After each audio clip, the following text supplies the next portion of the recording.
My name is Daniel Rourke, and if you're reading this, then either I'm dead or I've finally decided the truth matters more than my safety. I was a civilian atmospheric systems engineer under contract with the Department of Defense from 2000 to 2013. My specialty: HAARP, the High Frequency Active Auroral Research Program. That infamous Alaskan facility, whose people dismiss as a fringe conspiracy.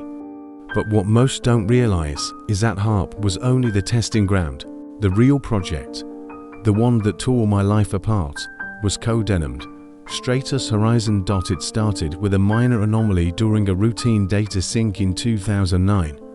I was at the Naval Research Laboratory in Washington, D.C., correlating upper atmosphere ionization readings.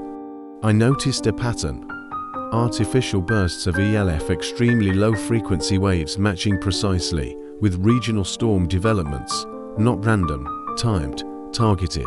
When I raised the issue to my superior, Dr. Halverson, he looked me dead in the eyes and said, "You didn't see that." I laughed. He didn't. Months passed. The anomalies increased. Hurricane Ida's sudden shift in 2009 aligned perfectly with a spike in Project Skyvale transmissions, a program I only had Tier 3 clearance for. So I did what any curious scientist would. I dug where I shouldn't have. Using an old backdoor login from my Stanford days, I accessed a locked folder labeled SHO, Directive Delta. It was heavily redacted, but I saw just enough coordinates near Diego Garcia, timestamps, and the directive marked Weather Response Test 14, South Asia. That same month, flash floods hit Jakarta. Thousands were displaced. The media called it a freak monsoon. But I knew the timing wasn't a coincidence. One of the internal memos included a phrase burned into my memory: atmospheric event successful. Civil impact within acceptable margin. Acceptable margin. That's when I realized we weren't studying the weather, we were steering it. I confronted Halverson again. This time, I recorded it. He said, "We're 30 years too late to stop this, Rourke. You think this started with HAARP? Try the Silver Iodide Initiative in the 60s, Operation Popeye in Vietnam. Open your eyes." I did.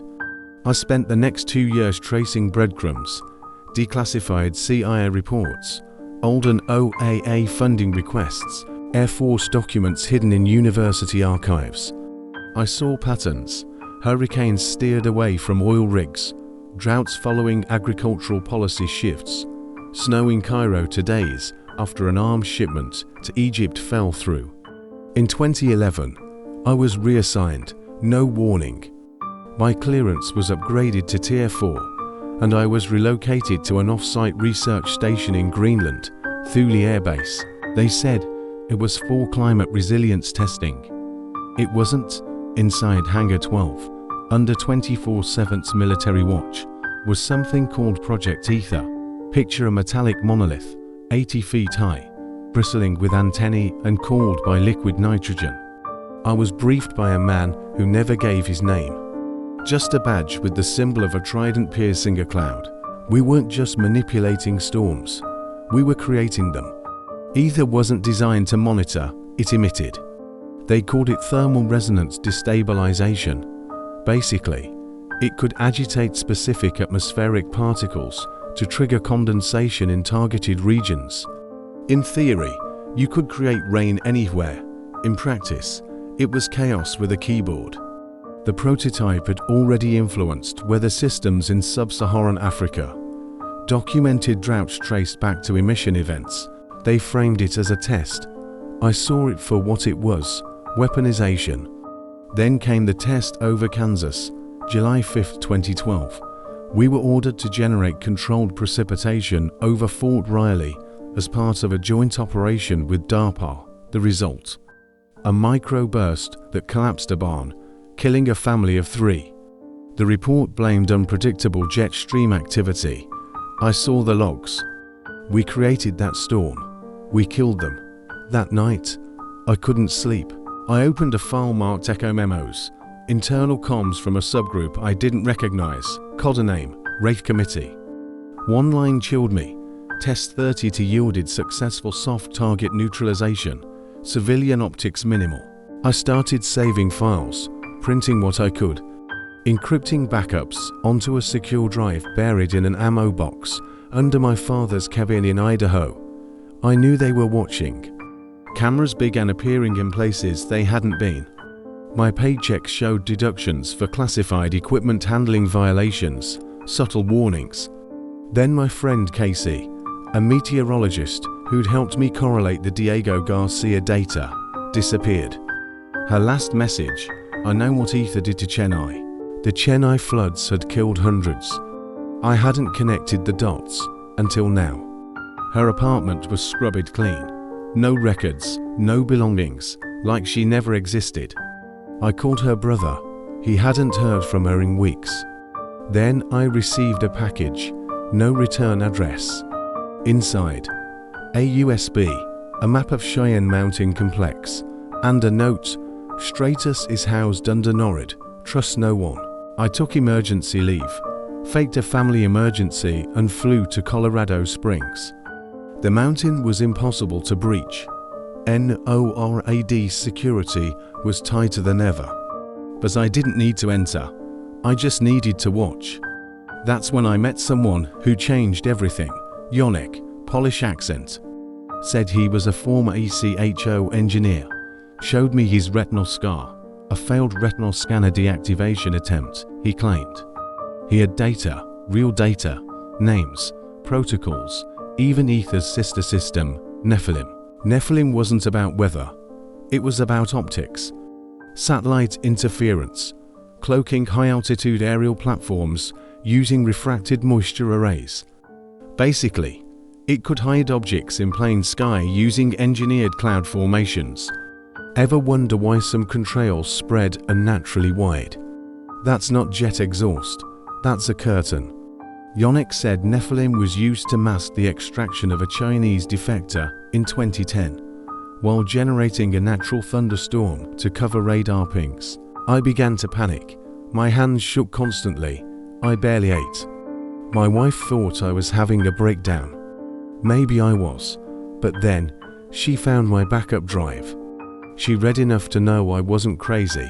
A week later, she was T-boned at an intersection. The driver disappeared. No footage, no arrest. The accident file was sealed under DHS authority. I knew then they were closing in. I fled, Canada first, then Iceland. I lived off the grid 4 months. During this time, I pieced together the full architecture of Project Stratus Horizon. It had 5 known nodes: HAALP, Alaska, Ether Greenland, Tyrant Antarctica, Nephilim Unknown, and VESTA subterranean facility in Nevada. Each node had unique roles, some emission, some calibration, some real-time AI decision-making based on satellite telemetry. One document from 2013 terrified me. Operation Sunder.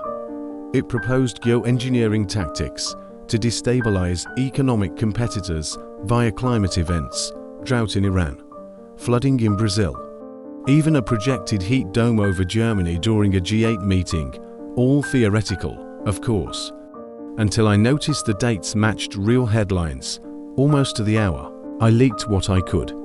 First to WikiLeaks, then Cryptomy, but nothing stuck. The files were either buried or dismissed as hoaxes. Yonek disappeared. I still don't know if he was taken or silenced. That was 2 years ago. Since then, I've lived like a ghost, watching storms from afar, listening to frequency pings at 2.3 Hz that only Ether emits. Last year, I intercepted a ping sequence from Vesta, using a retired SETI dish near La Serena, Chile. The pattern matched the same emission profile from the Jakarta event. 0.74 Hz, triple pulse signature. It was a dry run. 2 weeks later, Cyclone Mocha hit Myanmar, exactly where the signal had been focused. I've documented 14 such emissions, everyone followed by weather disasters, each correlating with political instability or economic leverage. Tell me that's coincidence. Go on, I dare you. There's something else. The deeper I looked into Vesta, the more references I found to a file labeled Omega Black. It's only mentioned in whispers, project logs that abruptly end, missing appendices, on one photograph, an underground chamber with concentric symbols etched into the floor. Not scientific, ritualistic. Some of the engineers believed Vesta wasn't just about climate. They spoke of resonance thresholds, harmonics that could affect human mood, cognition, even biological function. One memo, Subject 12 exhibited acute paranoia following 11 minutes of exposure to 6.6 Hz resonance. Recommend further testing under controlled urban grid. Are we being controlled not just by media, but by weather itself?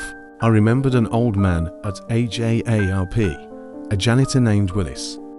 He once muttered, "They're tuning the sky, son. You ever tune a violin to tight?" I laughed then, I don't laugh now. Last week, I found something final. A folder mislabeled atmospheric readings, -1967. Inside were handwritten notes from Project Popeye, complete with a stamped cover, reactivated. 2004 C Stratus, Delta 4 current protocols. So yes, it started with Vietnam, but it never stopped. You want to know the truth? The government can make it rain, snow, hail, burn, at will. And they do, not always for war. Sometimes for diplomacy, sometimes to erase a target. Sometimes just to test what happens when you play God. I don't know how much longer I have. My laptop's webcam blinked yesterday, even though I keep it covered. A man with a government haircut watched me too long in the Reykjavik airport cafe.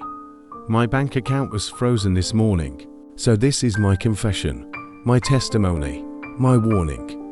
There are documents buried under floorboard number 6 of cabin 23 on Lake Shield, Idaho, GPS 44.48, 101, 116.2793W.